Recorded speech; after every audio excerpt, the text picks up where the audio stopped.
Aurelianus, vous étiez très curieux de savoir qui était Caelius Aurelianus. C'est un des médecins de l'école de Carthage. Donc, qui est Caelius Aurelianus Sicensis? Donc, quand a-t-il vécu? Nous avons des questions-réponses. Il a écrit questions-réponses. Quand a-t-il vécu? 5e siècle pour certains, 2e siècle pour d'autres. Comment sait-on qu'il a existé? Il y a des écrits médicaux en latin qui nous sont parvenus. Et les hommages à travers l'histoire sont nombreux. Pourquoi un nom romain? Rome a dominé Carthage de 146 avant Jésus-Christ à 698. La langue latine était la langue de l'occupant, la langue qu'on enseignait à l'école. Où a-t-il étudié? À Sica, pour ses études primaires et secondaires. Quelle université? Il a fait des études de médecine. C'est un médecin de l'école de Carthage, donc à Carthage, et il serait mort à Rome. Il aurait traduit Soranos d'Éphèse, on le connaît comme ça, donc qui est un médecin grec, père de l'obstétrique.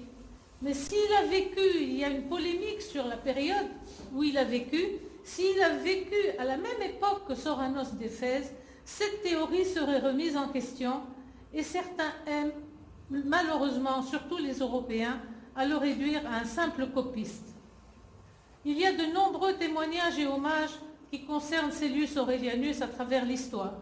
Et c'est grâce à ces hommages que nous savons que nous connaissons son nom, que nous connaissons ses écrits et que nous savons qu'il est africain, puisqu'ils disent qu'il a un style africain et qu'il est originaire de Sica Veneria. Donc on revient, quand a-t-il vécu? Africain, Caelius Aurelianus Sicensis, c'est le mot Sicensis qui se rapporte à Sica Veneria. Mais on ne sait rien du temps auquel il a vécu. Il est né à Sica, qui est une ville de Numidie. Et ce sont deux écrivains, deux auteurs du XVIe siècle qui sont Résenius et Haller, qui ont décidé de le classer dans ce siècle, à cause de son style d'écriture. Il écrit dans un latin particulier, qui est le latin d'Afrique, qui ne peut pas se confondre avec un autre type de latin. C'est son cachet, c'est sa marque à lui. Donc, Caelius est né en Afrique, en Numidie, au Kef, qui était appelé alors Sica Veneria, sur la route qui menait de Carthage à Téveste. Et ces routes sillonnaient l'Empire romain. Vous voyez que cette route qui va de Carthage à Téveste, qui est Bessa actuellement, longe la Medjarda qui s'appelait alors le fleuve Bagrada. Donc comment ces routes-là, la route qu'on a empruntée ce matin, elles existent depuis l'Antiquité. Vous avez les tables de Peutinger, qui sont des tables des cartes routières romaines, qui nous donnent, qui va nous figurer la ville de Sica Veneria. Voilà, c'est une carte qui est stylisée, c'est-à-dire c'est une carte qui était utilisée par les coursiers, par les gens par l'armée, par les gens qui empruntaient les routes de tout l'Empire pour distribuer le courrier. Donc le secteur 3 concerne Sica Veneria. Et si vous voyez bien là, vous voyez un petit pictogramme, un symbole qui représente Sica Veneria. Ce pictogramme est une indication qui concerne le porteur de courrier ou le cavalier qui emprunte la route pour lui dire « Viens à Sica Veneria, tu vas trouver des thermes et tu vas trouver une forteresse. » Donc dessinez la forteresse et dessinez les thermes. Par exemple, vous avez des thermes, regardez, vous avez une forteresse à Sica et en dessous, il y a les vestiges des thermes. Et le petit pictogramme utilisé dans la carte de Peutinger, c'est celui-là. Ça veut dire que quand tu vas arriver au Kef ou à Sica, tu vas pouvoir aller au bain public et aller te laver. C'est très intéressant pour quelqu'un qui a fait des kilomètres et des kilomètres et qui va se rendre d'une ville à une autre. Donc, carte des étapes ou cursus publicus, chemin militaire, chemin du courrier, classé mémoire du monde, UNESCO.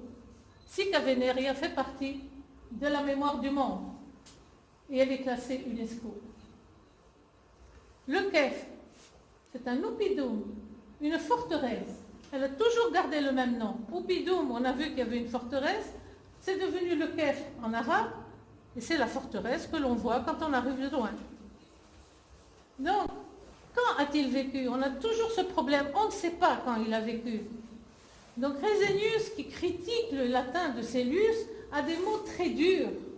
Il traite le style de Célius de difficile, de tautologique, c'est-à-dire qu'il utilise des pléonasmes, de luxuriant, d'archaïque. Imaginez, c'est un style kéfois, c'est l'accent que vous avez, que vous, les gens du Kef, d'irrégulier, de mirifique.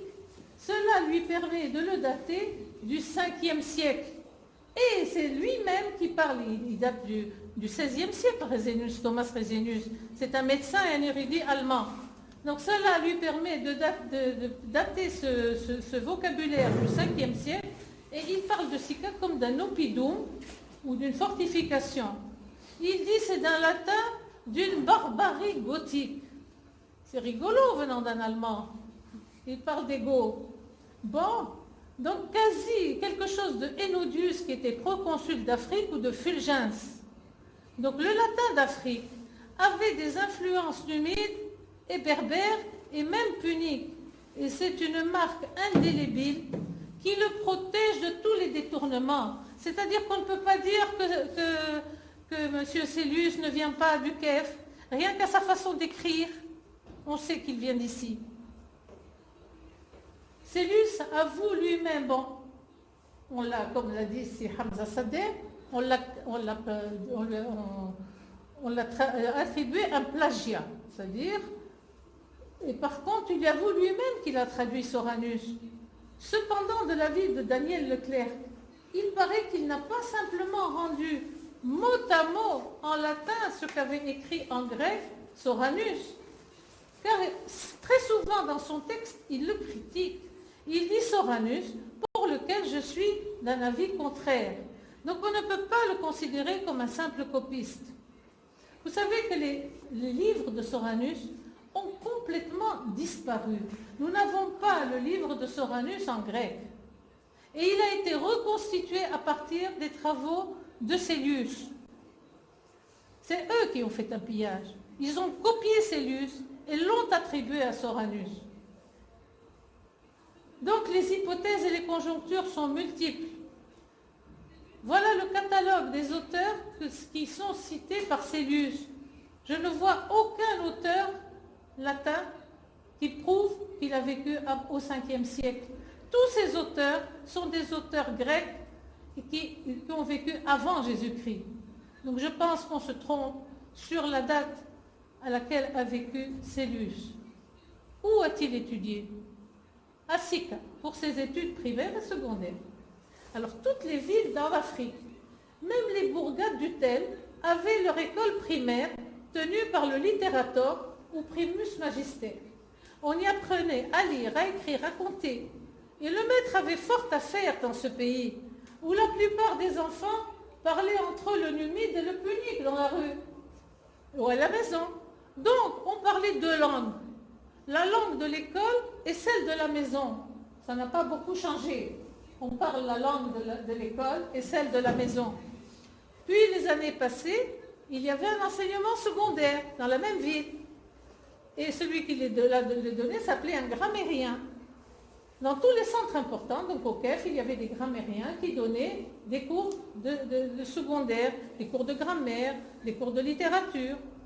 Et il y a un écolier africain bien connu qui était Saint-Augustin, il dit « J'étais forcé d'apprendre par cœur les aventures de je ne sais quel aîné ou de pleurer sur Didon qui se tue par amour. » C'est Paul Monceau. C'est-à-dire que lui, il était très occupé à jouer à la marelle ou bien Khamsak Ibed dans la rue et de parler en berbère.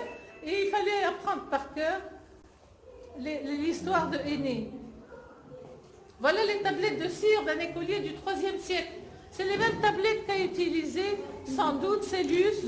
Donc c'était de la cire, il suffisait d'effacer, de recommencer et de réécrire avec un stylet. Puis ensuite, il fallait étudier, faire des études supérieures et on allait à Carthage. Il n'y avait pas d'autre centre. On allait à l'école d'Apulée, à l'université de Carthage, qui se trouve actuellement, elle a toujours existé cette université, elle est sous le musée de Carthage. on a construit dessus la cathédrale. Voilà la table de Peutinger, où vous voyez Rome. En face de Carthage, vous voyez... Attendez, je retourne en arrière. Donc vous voyez ici Tunis, il existait. Vous voyez Maxula qui est Rhadès. Vous voyez Pout qui est Hammamet. Et vous voyez Néapolis qui est Nabeul. Donc quelle est son œuvre? Il a écrit beaucoup de choses. Il n'a pas écrit que les problèmes de Soranos d'Éphèse et son gynécée. Il y a le gynécée, un ouvrage. Gynécée, ça veut dire un livre de gynécologie. Donc c'est un ouvrage majeur et fondateur de gynécologie qui fait partie des gynécées africaines. Mais il a également rédigé un livre qui a été traduit dernièrement par Drapkin et que vous dites que vous n'avez plus trouvé. C'est vrai qu'il n'existe pas sur le marché. Donc le livre des maladies chroniques et des maladies aiguës, qui n'a pas été traduit en français, qui a été traduit uniquement en anglais, et il l'a rédigé en latin. Bon, c'est un médecin de l'école méthodique, mais nous n'avons pas trop le temps d'en parler. Donc quels sont les ouvrages latins? Non traduits en français. Premières éditions originales 1533. 1533 parce que c'est l'avènement de l'imprimerie et on commence à transcrire donc les manuscrits en lettres d'imprimerie et c'est plus facile. Il y a quand même une tentative de traduction en français de ces livres de Célius qui est faite par Laennec. Laennec, ce fameux médecin, mais qui traduit les maladies aiguës et les maladies chroniques, mais il est encore à l'état de manuscrit. Je crois qu'il est décédé avant d'avoir pu finir. Donc, maladie chronique, maladie aiguë, maladie des femmes, gynécée africaine. Mais Célius cite encore beaucoup d'autres livres. Il aurait fait un livre de chirurgie, il aurait fait un livre touchant les fièvres, les causes des maladies, les remèdes ordinaires, la composition des médicaments, les maladies des femmes, on l'a, et enfin la conservation de la santé. Ce sont tous des manuscrits disparus. Les maladies ordinaires. Donc qu'est-ce qu'il nous a fait? Les maladies ordinaires et les maladies aiguës. Maladies ordinaires, c'est tout ce qui, en général, tout ce qu'on voit tous les jours, tout ce qu'on traite quotidiennement au cabinet d'un médecin. Par exemple, une pleurésie, une pneumonie, une maladie cardiaque. Il a touché à tout et en particulier, dans son texte, il traite beaucoup des problèmes psychiatriques. Il a traité aussi de l'apoplexie, de l'hydrophobie, des douleurs cholérétiques, c'est-à-dire des douleurs du foie, des problèmes digestifs. Les maladies chroniques qui sont en 5 livres, donc mélancolie, il commence à parler épilepsie, il parle beaucoup de psychiatrie, paralysie, cachexie, éléphantiasie, dysenterie, douleurs articulaires, arthritisme, peau grave, et le podagre, c'est la goutte. Et diabète, donc il a traité du diabète. Les éditions imprimées débutent à la Renaissance avec l'avènement de l'imprimerie. La première édition date de 1517. La meilleure édition de Célius est publiée à Amsterdam en 1703. Mais elle est en latin, hein. Moi je les ai lues en latin. Donc elles contiennent en particulier une partie très intéressante qui s'appelle le lexicon. Le lexicon Celianum, c'est une Bible dans laquelle un médecin peut ouvrir et trouver par ordre alphabétique toutes les pathologies qui existent et très simplement aller voir comment les soigner. C'est un lexicon.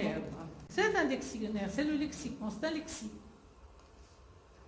Bien, celui-là, donc je vous ai montré différentes éditions. Il y a aussi des index. Dans les index, j'ai relevé le nom, la matière médicale de Célius, c'est-à-dire les plantes qu'il utilise. Je retrouve l'absinthe, l'absinthe, l'acacia, l'altea qui est la rose trémière, l'aloe vera, vous la connaissez, l'allium qui est l'ail ou l'oignon, la grenade, romaine, malépunica, l'amygdale qui est l'amande, l'amandier, l'anis, l'asphodèle, la bête, les curcubitacées, c'est-à-dire tout ce qui est courge et tout ce qui est phacos, etc., le cyclamen, le crocus, c'est le safran, la fève, le fenugrec, qui est الحلبة. Le glycyrrhiza, c'est la réglisse, la myrrhe. Le papaver, c'est-à-dire bougar'oun, le papaver roas ou le papaver somniferum, c'est le khoshkhash. Le persil, la pistache, le poivre, le pouliot, le flaillou, radis, rubus qui est tout, etc., etc. C'est-à-dire qu'on peut trouver dans ces lus une vraie source de matière médicale, comment on se soignait au kef et quelles étaient les plantes qu'on utilisait. C'est un travail qui doit être fait et que je conseillerais pour des étudiants. Donc, Kitab al-Mufradat, Tasselus Orilenus. Bien, deuxième volet. Donc, on a vu qu'il a écrit un livre de maladies aiguës et chroniques. Mais, Bagdad, quelque chose de magnifique, il a écrit les gynécées africaines. Et ce n'est pas Soranos d'Éphèse, c'est lui. Parce qu'en plus, ces gynécées africaines, elles sont imagées. Il y a des coupes anatomiques. Ce n'est pas dans Soranos qu'il a pris les coupes anatomiques. Nous voyons un utérus et nous voyons les présentations obstétricales. Une présentation céphalique, normale. Une présentation podalique, c'est-à-dire fersi. C'est-à-dire qu'on ne sait pas quel siècle, soit 2e, soit 5e siècle, Célius connaissait toutes les présentations obstétricales qui existaient. C'était un obstétricien. Alors ces dessins-là que vous voyez en dessous, ce sont des manuscrits. Ce sont des manuscrits qui ont été cachés dans les abbayes. Ils ne nous sont parvenus que des fragments. Monsieur Drapkin s'est emparé d'un manuscrit du XIIIe siècle, qui appartient à une collection privée. On ne sait même pas où il est, on ne peut pas le voir. Et il en a fait un livre disant que c'est ça le livre de Soranos et que c'est son allégation personnelle qu'on ne peut pas vérifier. Et tous ces manuscrits, pour la plupart, ont été conservés dans des monastères ou des abbayes. Et comme l'a dit si bien c'est Hamza Sadeh, ils sont partis vers l'Espagne wisigoth avec monsieur Isidore de Séville. Et grâce à ça, ils se sont retrouvés, regardez, manuscrit Ashmole 399 Oxford, c'est dans une abbaye qu'il était, c'est-à-dire chez les moines, chez les catholiques. Voilà un autre, c'est un manuscrit qui est conservé à la Bibliothèque royale de Belgique, où on voit quelque chose de magnifique, vous allez voir, c'est-à-dire que c'est un utérus, mais c'est une coupe anatomique d'un utérus. C'est-à-dire que c'est un utérus avec tous les noms qui sont d'actualité. L'orifice utérin, le col de l'utérus, le cervix, le fundus. On parle les mêmes mots, on n'a rien inventé, c'est les mots de Célius. Voilà, regardez ça. Alors là, on va parler de Mosquion. Je vais vous expliquer qui est Mosquion. Mosquion, c'est aussi un médecin numide. Donc certainement qu'il vient du même bled, il vient du Kef. C'est un médecin numide qui a traduit en latin, qui a écrit en latin un livre sur les maladies des femmes. Donc très souvent on lit Célius et Mosquion. Mosquion, sans doute qu'il était juif, et probablement que c'était Moussa, mais c'est devenu Mosquion. Donc Moussa, on sait qu'il est 6e siècle et qu'il est numide. Et il nous a laissé un livre très très complet qui en fait nous apporte l'original de Célius qui a disparu pratiquement, où il y a quelques parchemins qui persistent ça et là. Regardez cette coupe. C'est une coupe anatomique, c'est un dessin qui est moderne. Il date quand même du 6e siècle. Vous avez les trompes, vous avez les ovaires, vous avez même l'irrigation, c'est-à-dire les vaisseaux utérins. Il y a tout, il y a des trompes. C'est une merveille. Alors là, vous trouvez, il y a écrit Mosquion en grec. Donc c'est un livre grec traduit du latin de Mosquio, parce que Mosquio, il n'a pas écrit en grec, il a écrit en latin. Et c'est à partir de là que commence le détournement des travaux de Célius. Regardez, vous allez voir ce qui suit.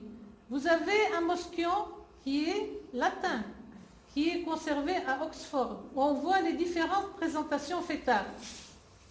Il est traduit au grec et il garde toujours le nom de Mosquio. Mosquio Médicis, et ce sont des gynécées qu'on a nommés les gynécées africains.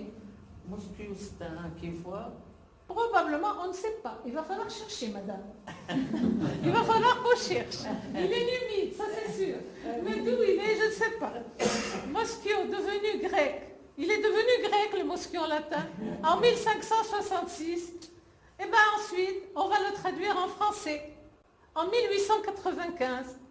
Et regardez, Mosquio au premier plan devient Soranus d'Éphèse. Et le Mosquio, il est mis au rencard. Donc on le met de côté, il est mis en dessous et en petites lettres. Bas. Ensuite, Mosquion est devenu Soranos. Attendez, je reviens en arrière. Mosquion est éliminé complètement.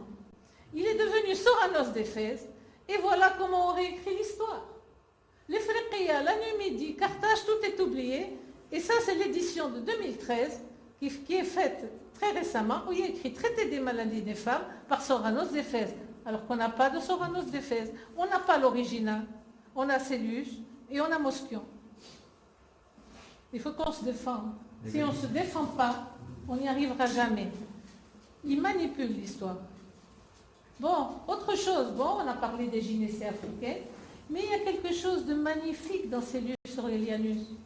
Dans ces maladies aiguës et chroniques, tout à l'heure je vous ai dit, il parle beaucoup de la psychiatrie. Il parle de l'hystérie, il parle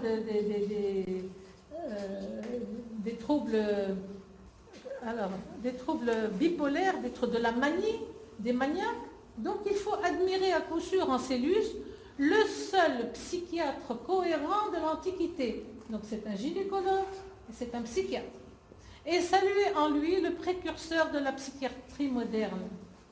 Donc il règne en maître. Là, il n'y a pas de. C'est pas contestable. Les écrits sont là. Et il est sans contredit, au point de vue de l'aliénation mentale, la plus grande personnalité de la médecine antique. Il traite du frénétisme. Frénétisme, c'est-à-dire le délire, la frénésie, c'est les gens qui sont très excités, de la manie, de la mélancolie, de l'épilepsie et de l'hystérie. Il se prononce nettement pour la séparation entre maladie du corps et maladie de l'âme. À cette époque-là, on mélangeait tout. Ceux qui estiment que la manie est essentiellement une maladie de l'âme et une maladie du corps en second lieu, ceux-là sont dans l'erreur. Par exemple, en traitant de l'hydrophobie, c'est-à-dire quand on a peur de l'eau. On a peur de l'eau, on ne peut pas boire. En général, c'est le signe d'une maladie qui s'appelle la rage. C'est un virus qui transmet la rage. Et lui, il parle de l'hydrophobie. Et il dit dans ces lignes remarquables, il y a des gens qui croient que l'hydrophobie est une maladie de l'âme. Mais pour nous, c'est une maladie du corps. Il avait très bien compris qu'il y avait un problème infectieux derrière. Le psychosomatique. Voilà, la psychose maniaco-dépressive. C'est lui qui, le premier, parle de psychose et de manie, et le premier qui parle de l'intervalle libre. Le premier auteur a évoqué, regardez, c'est des revues qui sont toutes récentes, revue de l'encéphale 2009. Le premier auteur a évoqué l'intervalle libre et c'est Célus Aurelianus. La manie, quand elle s'empare d'un esprit, se manifeste par la colère ou par la gaieté. Le maniaco-dépressif, il est bipolaire. Par la tristesse, par la futilité. La manie est parfois continue et parfois elle est allégée par des intervalles libres, c'est-à-dire des périodes de rémission. C'est le premier médecin qui a parlé d'intervalles libres en psychiatrie. Je vous ai mis des masques grimaçants carthaginois qui parlent de la folie. Vous avez vu que moderne, on met des masques quand on parle de la psychose maniaco-dépressive. Or, le musée de Carthage est plein de ces masques. Et on les mettait, les Carthaginois, les Puniques, les mettaient dans les tombes pour éloigner les démons de la mort, pour accompagner les morts. Bien, donc on a presque fini. Description de la manie par Célus. La manie se rencontre particulièrement chez les jeunes gens, ça c'est une deuxième chose qui est très importante, et chez les hommes d'âge moyen, rarement chez les vieillards et très rarement chez les enfants et les femmes. C'est vrai les psychoses maniaco-dépressives touchent l'homme jeune, et ce sont les études modernes qui le montrent. Il dit qu'il convient que le malade soit couché dans une pièce qui ne soit ni trop éclairée ni trop chauffée, pas troublée par du bruit. Situé au rez-de-chaussée, il ne faut pas mettre un psychotique de premier étage, car ceux qui souffrent de manie souvent se jettent par la fenêtre. Il est avant-gardiste, il protège les malades mentaux et décrit leur contention de façon moderne. Si le malade est trop agité, en voyant des gens, il faudra faire usage de liens, mais sans leur faire de mal, en protégeant leurs membres de flocons de laine d'abord et en plaçant le bandage sur eux après. Donc, conclusion, nous avons un médecin originaire du Quai, Lumidi, dont le siècle de naissance est inconnu, qui choisit de rédiger pour la première fois en latin, parce que les médecins ne rédigeaient pas en latin, les médecins étaient grecs, ils travaillaient à Rome, parce que les Romains n'appréciaient pas de faire ce métier, donc ils engageaient des médecins grecs qui travaillaient à Rome, mais qui écrivaient des ouvrages en grec. Et le premier à écrire un ouvrage en latin, pour un ouvrage de médecine, c'est Célius. Il est africain, il écrit et parle le latin d'Afrique. Il ne faut pas voir dans le latin quelque chose de dégradant pour un Africain. Il a un latin particulier à lui, et c'est un précurseur mondial de la psychiatrie, non contesté à ce jour, de plus en plus reconnu, et l'œuvre parle d'elle-même. C'est-à-dire que partout, dans tous les congrès, quand on parle de l'histoire de la psychiatrie, on parle de Cellus Aurelianus. En gynécologie, c'est plus mitigé puisqu'on veut attribuer ces traités à Soranos d'Éphèse. Donc, il est un des piliers des gynécées africaines. Donc, la gynécologie et la psychiatrie sont nées en Afrique, quoi qu'en disent les Européens. Et quoi que ce rôle lui soit controversé par les chercheurs occidentaux, qui ont simplement plagié et traduit du latin au grec ses ouvrages de gynécologie et ceux de son compatriote Moschion pour recréer ceux du grec disparu, Soranos d'Éphèse, en se basant sur le fait que Célius évoque Soranos dans son ouvrage. C'est une belle mystification. Que Célius Aurelianus se soit inspiré de Soranos d'Éphèse, nous ne le nierons pas, puisque lui-même, en maintes passages de son livre, l'avoue avec modestie, mais qu'il n'en ait été que le traducteur servile, comme on l'a souvent répété. C'est une opinion qu'il nous a toujours été impossible d'admettre. Donc, bibliographie. Et ensuite, merci à vous tous pour votre attention. Merci aux étudiants qui ne sont pas là de l'Institut supérieur en humanité du Quai. Et merci pour Célius de lui redonner sa place en Afrique. Voilà.